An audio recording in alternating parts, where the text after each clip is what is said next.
ನಮೋ ವಾಲ್ಮೀಕಿಯೇ. ನಮಸ್ಕಾರ ಬಂಧುಗಳೇ. ನಾನು ನಿವೃತ್ತ ಪ್ರಾಧ್ಯಾಪಕ ಡಾಕ್ಟರ್ ಅರ್ಜುನ್ ಪಂಗನ್ನವರ್. ಹೇ ಸೀತಾರಾಮ್ ವಾಹಿನಿಯ ವಾಲ್ಮೀಕಿ ರಾಮಾಯಣ ಅಂದು ಇಂದು ಚಿಂತನ ಕಾರ್ಯಕ್ರಮದ 560ನೇ ಸಂಚಿಕೆಗೆ ತಮ್ಮೆಲ್ಲರಿಗೂ ಸ್ವಾಗತ.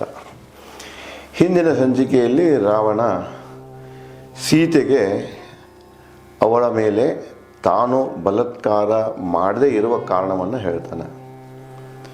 ಮೊದಲು ಹೇಳ್ತಾನೆ, ಈ ಹೆಂಗಸರಿಗೆ ಪ್ರೀತಿಯಿಂದ ಮಾತಿನಿಂದ ಹೇಳಕ್ಕೆ ಹೋದರೆ ಕೇಳೋದಿಲ್ಲ ಅವ್ರಿಗೆ ಯಾವಾಗಲೂ ದೌರ್ಜನ್ಯ ಬೇಕು, ಅವಾಗ ಅವರು ನಿಯಂತ್ರಣದಾಗ ಬರ್ತಾರೆ ಅನ್ನುವಂಥ ಮಾತು ಹೇಳ್ತಾನವ.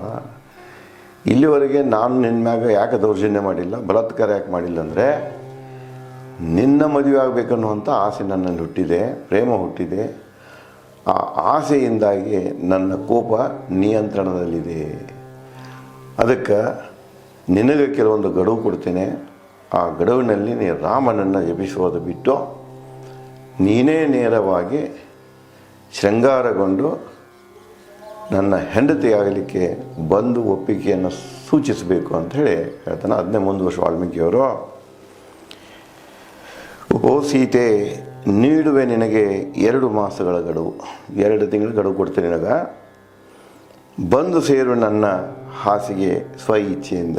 ನೀನು ನನ್ನ ಬಳಿ ನಿನ್ನ ಇಚ್ಛೆಯಿಂದ ಬರಬೇಕು, ನಾನು ಬಲಾತ್ಕಾರ ಮಾಡುವುದಿಲ್ಲ.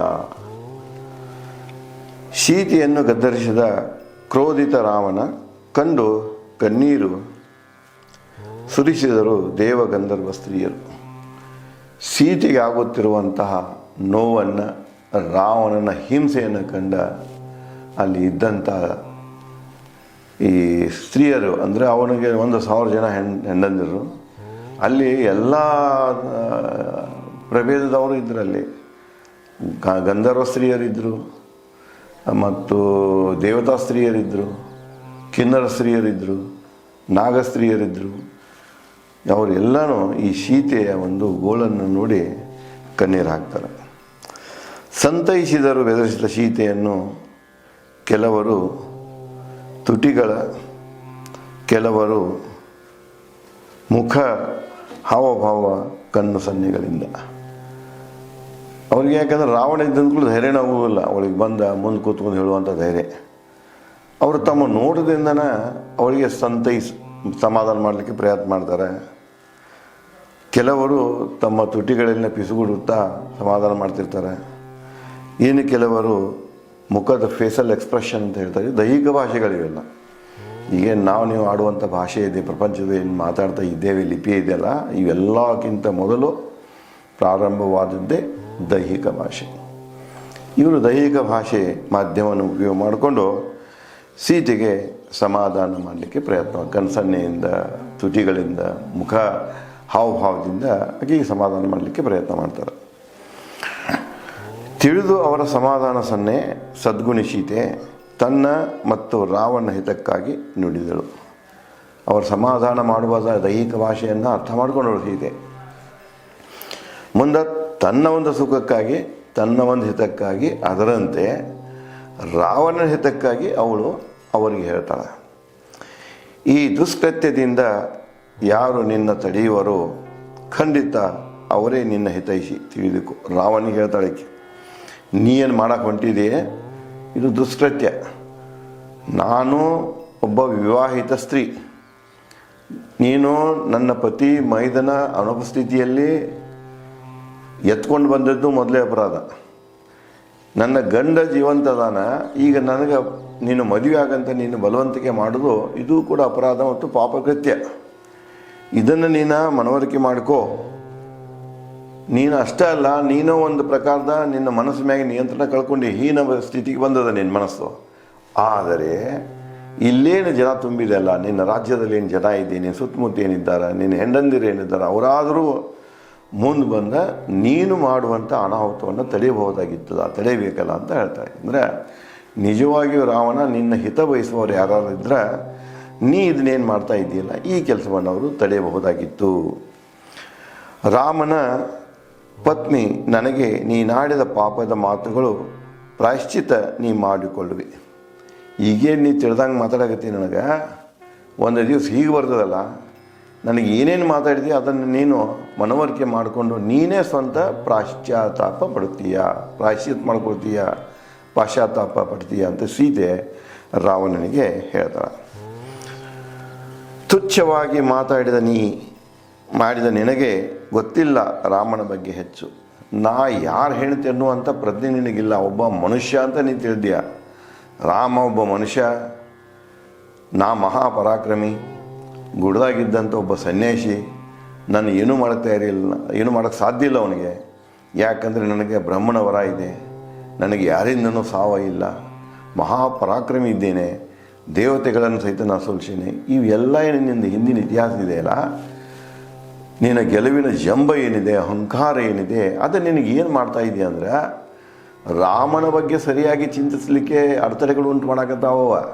ಏನು ಬಿಡು, ರಾಮ ಒಬ್ಬ ಮನುಷ್ಯ ಅನ್ನುವಂಗೆ ಈ ಹಿಂದಿನ ನಿನ್ನ ಸಾಧನೆಗಳ ಅನುಭವ ಏನದಲ್ಲ ಅವು ನಿನಗೆ ಬುದ್ಧಿ ಮಂಕ್ ಮಾಡಾಕತ್ತಾವ ಅಂತ ಹೇಳ್ತಾಳೆ. ಅದಕ್ಕೆ ನಿನಗೆ ರಾಮನ ಬಗ್ಗೆ ಹೆಚ್ಚು ಗೊತ್ತಿಲ್ಲ. ನೀ ಹೆಚ್ಚು ತಿಳ್ಕೊಳಕ್ಕೂ ಯಾಕೆ ಪ್ರಯತ್ನ ಮಾಡ್ತಾ ಇದ್ಲಂದ್ರೆ ನಿನ್ನಲ್ಲಿ ದುರಂಕಾರವಿದೆ.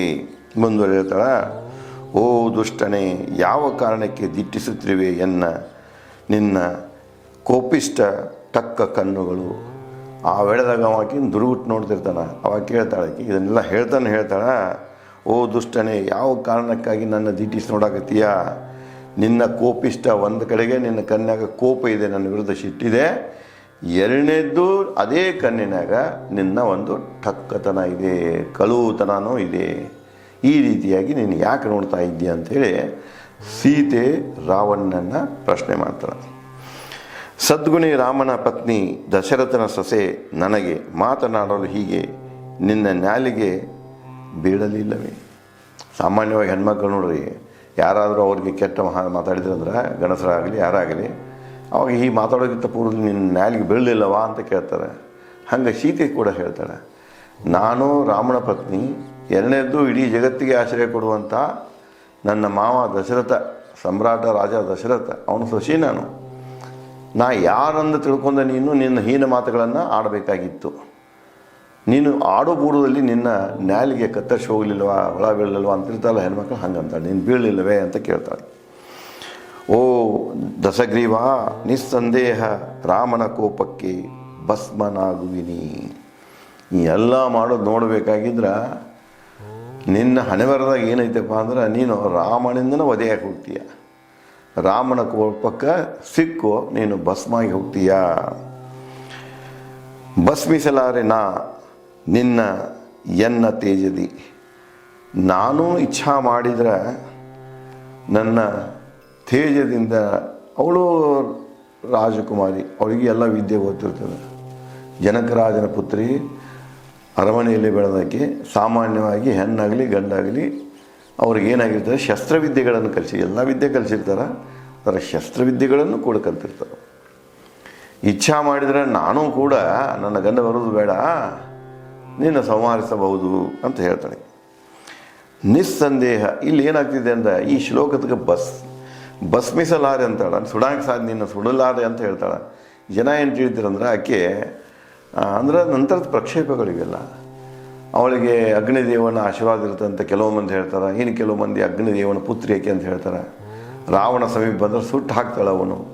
ಇಂತಹ ಕಪೋಲ ಕಲ್ಪಿತ ಕಥೆಗಳನ್ನು, ಪ್ರಕ್ಷೇಪಗಳನ್ನು ಇವು ರಾಮಾಯಣದಲ್ಲಿ ತುರುಕ್ಯಾರ. ಇದು ಹಾಗೆಲ್ಲ ಸಂಕ್ಷಿಪ್ತ ಇದೆ. ಅದ ರಾಮ ಯಾವ ಪ್ರಕಾರ ತನ್ನ ಕೋಪದಿಂದ ನಿನ್ನ ನಾಶ ಮಾಡ್ತಲ್ಲ, ಹಾಗೇ ನನ್ನ ಕೋಪದಿಂದ ನಾನು ಕೂಡ ನಿನ್ನನ್ನು ನಾಶ ಮಾಡುವ ಪರಾಕ್ರಮ ನನ್ನಲ್ಲಿದೆ.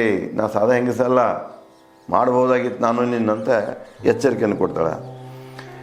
ನಿಸ್ಸಂದೇಹ ಅಪಹರಿಸಲು ನನ್ನ ಅಸಾಧ್ಯ ನಿನಗೆ, ನನ್ನ ಅಪಹರಿಸಲಿಕ್ಕೆ ನಿನಗೆ ಅಸಾಧ್ಯನೇ ಇತ್ತು, ಅದಾಗೇನು ಸಮಸ್ಯೆ ಇಲ್ಲ. ನಿನ್ನ ಅಂತ್ಯಕ್ಕಾಗಿ ಈ ಘಟನೆ ನಡೆದಿದೆ. ನಾನು ಅಲ್ಲೇ ನನ್ನ ಪರಾಕ್ರಮವನ್ನು ತೋರಿಸಬಹುದಾಗಿತ್ತು, ಆದರೆ ನಿನ್ನ ದುರ್ದೈವ ಏನಿದೆ, ನಿನ್ನ ಹಣೆ ಬರದಾಗ ಏನಿದೆ ಅಂದರೆ ನನ್ನ ಹೊತ್ಕೊಂಡು ಬಂದಂಥ ಈ ಘಟನೆಯಿಂದಾಗಿ ನೀನು ನಾಶವಾಗಬೇಕಾಗಿದೆ. ರಾಮ ಕೂಡ ಅದನ್ನೇ ಹೇಳ್ತಾನೆ. ಕೊನೆ ಯುದ್ಧಕಾಂಡದಲ್ಲಿ ರಾವಣ ಸಾಯ್ತಾನಲ್ಲ, ಇದೆಲ್ಲ ವಿಧಿ ಆಟ ಅಂತ ಹೇಳ್ತಾನೆ. ಅವನ ಸಾವು ಯಾರ ಕೈಯಿಂದಲೂ ಬರೆದಿದ್ದಿಲ್ಲ, ಅವನ ಸಾವು ನನ್ನ ಕೈಯಿಂದ ಬರೆದಿತ್ತು, ನನ್ನ ಬಾಣಗಳ ಮೇಲೆ ಬರೆದಿತ್ತು. ಅದಕ್ಕೆ ಅವ್ನು ಸತ್ತು ಅಂತ ಹೇಳ್ತಾನೆ. ಅದಕ್ಕಿಲ್ಲಿ ಏನೇ ನಡಿಬೇಕಾಗಿತ್ತಂದ್ರೆ ಅದು ವಿಧಿಯಾಟ. ವಾಲ್ಮೀಕಿಯವರು ಮೊದಲಿಂದನೂ ಹೇಳ್ತಾರೆ, ಒಂದು ವಿಶ್ವದ ಬಗ್ಗೆ ಹೇಳ್ತಾರೆ, ಈ ವಿಶ್ವವನ್ನೆಲ್ಲ ನಿಯಂತ್ರಿಸಿಕೊಳ್ಳುವಂಥ ಒಂದು ನಿಯತಿ ಅಂತ ಹೇಳ್ತಾರೆ. ಆ ನಿಯಮದಿಂದ ಹೊರಬರುವಂಥ ಅನಿರೀಕ್ಷಿತ ಫಲಕ್ಕೆ, ರಿಸಲ್ಟಕ್ಕೆ, ಅದಕ್ಕೆ ದೈವ ಅಂತ ಕರೀತಾರೆ. ದೈವವನ್ನು ಇದು ವಿಶಾಲಾರ್ಥದಲ್ಲಿ ಈ ರೀತಿ ಇದೆ, ಸಂಕುಚಿತ ಅರ್ಥದಲ್ಲಿ ದೈವ ಅಂದರೆ ಹಣೆಬರ ಅಂತಲೂ ಉಪಯೋಗ ಮಾಡ್ತಿರ್ತಾರೆ. ಬಟ್ ಇಲ್ಲಿ ವಿಶಾಲ ಅರ್ಥದಲ್ಲಿ ದೈವ ಅಂದ್ರೆ ಅನಿರೀಕ್ಷಿತ ಪ್ರತಿಫಲ. ಅದಕ್ಕೆ ಇಲ್ಲಿ ಏನಾಗಿದೆಪ್ಪ ಅಂದ್ರೆ, ನಿನ್ನ ದೈವದಲ್ಲಿ ರಾಮನಿಂದಲೇ ಸಾವು ಬರೆದಿದ್ದಾಗ ಈ ಘಟನೆ ಘಟಿಸಿದೆ. ಈ ಘಟನೆ ನಿಮಿತ್ತವಾದರೆ ಭಗವದ್ಗೀತಾದಲ್ಲಿ ಅರ್ಜುನ ಕೇಳಿದಾಗ ಶ್ರೀಕೃಷ್ಣ ಪರಮಾತ್ಮ ಇದನ್ನೇ ಹೇಳ್ತಾನೆ, ಇವರೆಲ್ಲ ನಾನು ಅಂತಂಬರ್ದಾರ 2 ಸಾಲದಾಗ ಯಾಕೆ ಯುದ್ಧ ಮಾಡಲಿ, ಯಾವ ಪುರುಷಾರ್ಥಕ್ಕಾಗಿ ಯುದ್ಧ ಮಾಡಲಿ ಅಂದಾಗ ಕೃಷ್ಣ ಹೇಳ್ತಾನೆ, ಅರ್ಜುನ ಇದು ನಿನ್ನೇನಿಲ್ಲ, ಇದು ಕಾಲದ ದೈವದ ಆಯ್ಕೆಯಿಂದ ನೀನು ನಿಮಿತ್ತ ಮಾತ್ರ. ಈ ನಾಶ ನಿನ್ನ ಕಡೆಯಿಂದ ಆಗಬೇಕಂತ ಬರ್ತಿದ್ದಿದೆ, ಅದನ್ನು ಯಾರಿಗೂ ತಪ್ಸೋಕ್ಕಾಗೋದಿಲ್ಲ, ನನಗೂ ತಪ್ಸೋಕ್ಕಾಗೋದಿಲ್ಲ. ಅದನ್ನು ನೀನು ನಿಮಿತ್ತ ಮಾತ್ರ. ಎಲ್ಲ ನಡೆಸೋದು ಏನಪ್ಪ ಅಂದ್ರೆ ದೈವ ದೊಡ್ಡದು. ಅದು ಯಾರ ನಿಯಂತ್ರಣದಲ್ಲಿ ಇಲ್ಲ, ಕಾಲದ ನಿಯಂತ್ರಣದಲ್ಲಿಯೂ ಕೂಡ ದೈವ ಇಲ್ಲ. ಮುಂದುವರೆದು, ನಿನ್ನ ನಾಶಕ್ಕಾಗಿ ನಿನ್ನ ಪಾಪಕೃತ್ಯಗಳು ನಿನ್ನಿಂದ ಮಾಡಿಸಿವೆ ನನ್ನ ಅಪಹರಣ ಕುಕೃತ್ಯ. ನೋಡ್ರಿ, ಒಂದೊಂದು ಗಾದೆ ಮಾತು ಹೇಳ್ತೀವಿ ನಾವು. ಏನಪ್ಪ ಅಂದರೆ, ಪಾಪದ ಕೊಡ ತುಂಬಿತಂದ್ರೆ ಅದು ಒಡೆದು ಹೋಗ್ತದೆ, ಬೀಳ್ತದೆ, ನಾಶ ಆಗಿ ಹೋಗ್ತದೆ. ಭಾಳ ಪಾಪ ಮಾಡಿರ್ತಾನೆ ನಾವು, ಇನ್ನೂ ಒಂದು ಪಾಪದ ಕೊಡ ತುಂಬಿಲ್ಲ ಅಂತ ಹೇಳ್ತಾರೆ. ತುಂಬಿತಪ್ಪ ಅಂದ್ರೆ ನಾಶ ಆಗ್ತಾನೆ. ಇಲ್ಲಿ ರಾಮಾಯಣದಲ್ಲಿ ಅದನ್ನೇ ವಾಲ್ಮೀಕಿಯವ್ರು ಹೇಳ್ತಾರೆ, ನಿನ್ನ ನಾಶಕ್ಕಾಗಿ ನಿನ್ನ ಪಾಪಕೃತ್ಯಗಳು.